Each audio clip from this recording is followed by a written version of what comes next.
ምን ልታዘዝ? ወይኔ ችጋራም ሰው ይመጣ። ህሊና የተለመደ ስራዋን ያከናወነች አንድ የቤቱ ደንበኛ የሆነ ሰውዬ ወደ ሆቴሉ ይገባል። ወይኔ ችጋራም ሰው ይመጣ። የኔ ትብ ላይ ተቀመጠ። ታዲያ ይቀመጣው ምን ችግር አለው? ታስተናግጂዋለሽ። ምን ችጋራም ነው? እሱን ከማስተናገድ የኔ ቢጤ መርዳት ይሻላል። ቲፕ አይሰጥ ምን አይሰጥ? ኧረ አይባልም።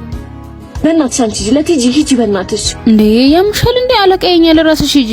ለዛሬ ብቻ በእናትሽ ሂጂ። ሰላም እንዴት ነህ? ምን ልታዘዝ? ሰዓቱ የቁርስ ሰዓት እንደመሆኑ ከምግብ ዝርዝሩ ላይ ለቁርስ የሚሆን ምግብ መርጦ ያዛል።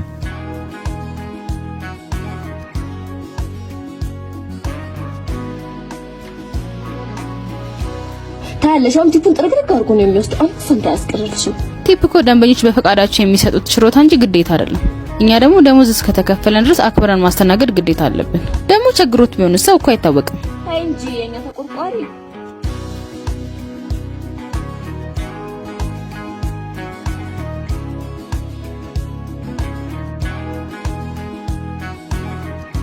ተመግቦ እንደጨረሰ ሂሳብ ከፍሎ ሊወጣ ሲል ብር ተሳስተሃል ማለቴ ሂሳቡ 400 ብር ነው ያስቀመጥከው። ደግሞ ገብቶኛል፣ አትፍሪ።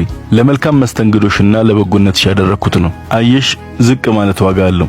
ከሰው ምንም ሳትጠብቂ አንቺ ያለሽን ስትሰጪ ሰውም ሳይሰስት ያለውን ይሰጥሻል። መልካም ቀን፣ በርቺ። አላልኩሽም? መልሱ እንዳለ ጠራርጎ ወሰደው አይደል? እንደውም ብዙ ነው ያስቀመጠው። እንካፈለው። አረም ያለውስም አንቺ ነሽ እኮ ያስተናገድሽው። ችግር የለውም። እኔ በሆነም ግን ያስተናገድኩት ያንቺ ቴብል ላይ ነው። ስለዚህ እንካፈለው። በጣም ነው የማመሰግነው። በራሴ አፈርኩ። በስመ አብ